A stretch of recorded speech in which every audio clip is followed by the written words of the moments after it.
জুলাই গণঅভ্যুত্থানের দ্বিতীয় বর্ষপূর্তি উপলক্ষে যশোরের শার্শায় গণমিছিল ও সমাবেশ করেছে বাংলাদেশ জামাত ইসলামী। এ সময় দলটির নেতারা বিভিন্ন রাজনৈতিক ইস্যুতে বক্তব্য দেন।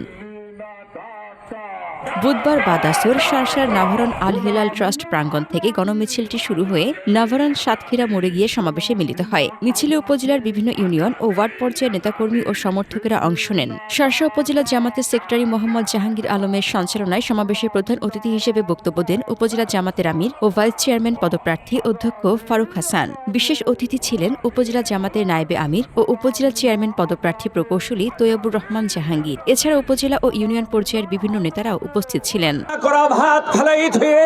বাংলাদেশ থেকে পালাইতে সক্ষম হয়েছিল সেই দিবস আজকের সেই 5ই আগস্টকে স্মরণ করে আমরা সারা বাংলাদেশে এই জুলাই গণ অভ্যুত্থানকে স্মরণ করে আজকের সমাবেশ, এই মিছিল।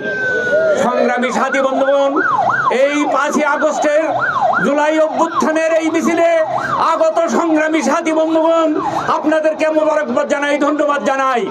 আপনারা জানেন, যারা আবু সাইদ মুগ্ধ এরকম 1500-1600 ভাই যাদের রক্তের বন্যায় স্বৈরাচার নিপাত হয়ে গেছিল।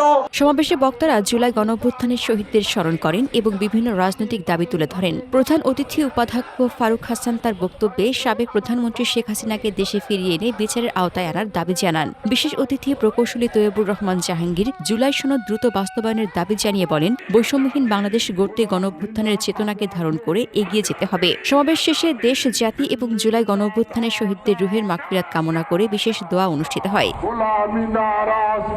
যশোর থেকে এম আমিরুল ইসলাম জীবনের পাঠানো প্রতিবেদন।